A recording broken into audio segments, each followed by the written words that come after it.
First, welcome back to my channel and today's topic is different color of urine. ठीक है, urine analysis में जो colour है वो बहुत ही इंपॉर्टेंट होता है फिजिकल एग्जामिनेशन में। ये सेकंड मोस्ट इम्पॉर्टेंट पार्ट होता है कि आपका कलर कैसा है, जो यूरिन का कलर है वो कैसा है, उसके बेसिस पे भी बहुत सारी कंडीशंस के बारे में पता चलता है। तो सबसे पहला जो मोस्ट कॉमनली जो कलर मिलता है यूरिन का, या तो वो कलरलेस होता है या फिर वो येलो होता है। ठीक है, अगर यूरिन का कलर कलरलेस है, उसका कोई कलर नहीं है, वाटर की तरह है, तो इसका मतलब है वो यूरिन डाइल्यूट फॉर्म में है, वो डाइल्यूट हो चुका है, या तो पेशेंट ज्यादा ओवर हाइड्रेटेड है। ठीक है, ओवर हाइड्रेटेड है, या तो जो पेशेंट उसने ज्यादा ड्रिंक है, पानी पी रखा है, या फिर उसको डायबिटीज मेलाइटस और डायबिटीज इंसिपिडस का केस है। ठीक है, उसके बाद अगर यूरिन का कलर आपको रेड दिखाई दे तो इसका मतलब है या तो उसको यूरिन के अंदर हिमेटूरिया प्रेजेंट है, मतलब आरबीसी प्रेजेंट है।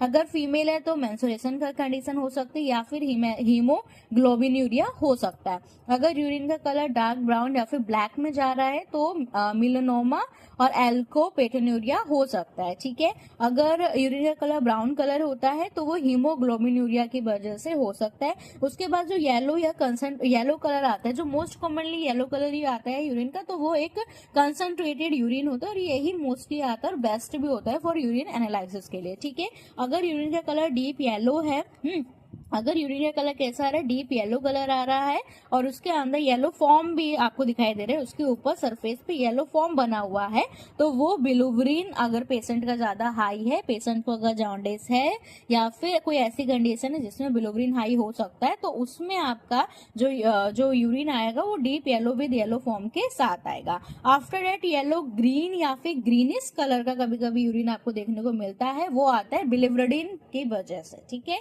ये बिलिरुबिन होगा, बिलिरुबिन हुआ, ये सब कलर चेंज कर देते हैं यूरिन का। आफ्टर दैट ऑरेंज या फिर ऑरेंज कलर का, आपको ऑरेंज ब्राउन कलर का दिखाई दे यूरिन, तो इधर वो किसके केस में होता है, यूरोविलिनोजन के केस में होता है। ठीक है, आफ्टर दैट मिल्की व्हाइट होता है, तो काइल यूरिया या चाइल्ड यूरिया, इसको मिल्की व्हाइट के केसेस में अगर आपको यूरिन का कलर जो होता है वो मिल्की व्हाइट दिखे तो। उसके बाद जो यूरिन का कलर है वो ड्रग की वजह से भी चेंज होता है। अगर पेशेंट ड्रग कंज्यूम कर रहा है और वो कोई ऐसी ड्रग है जिससे यूरिन का कलर चेंज हो सकता है, तो वो भी जानना बहुत जरूरी होता है। ड्रग की हिस्ट्री बहुत ज्यादा जरूरत होती है। अगर कुछ एबनॉर्मल कलर आता है, एबनॉर्मल कलर दिखाई देता है, तो आप पेशेंट की हिस्ट्री को पहले कंफर्म करिए, उसके बाद आप उसको कोई एबनॉर्मलिटीज दीजिए। फॉर एग्जाम्पल रिम्फाम्पिन है, वो ऑरेंज कलर देता है। ठीक है, okay, so this is all about colour of urine. Thank you.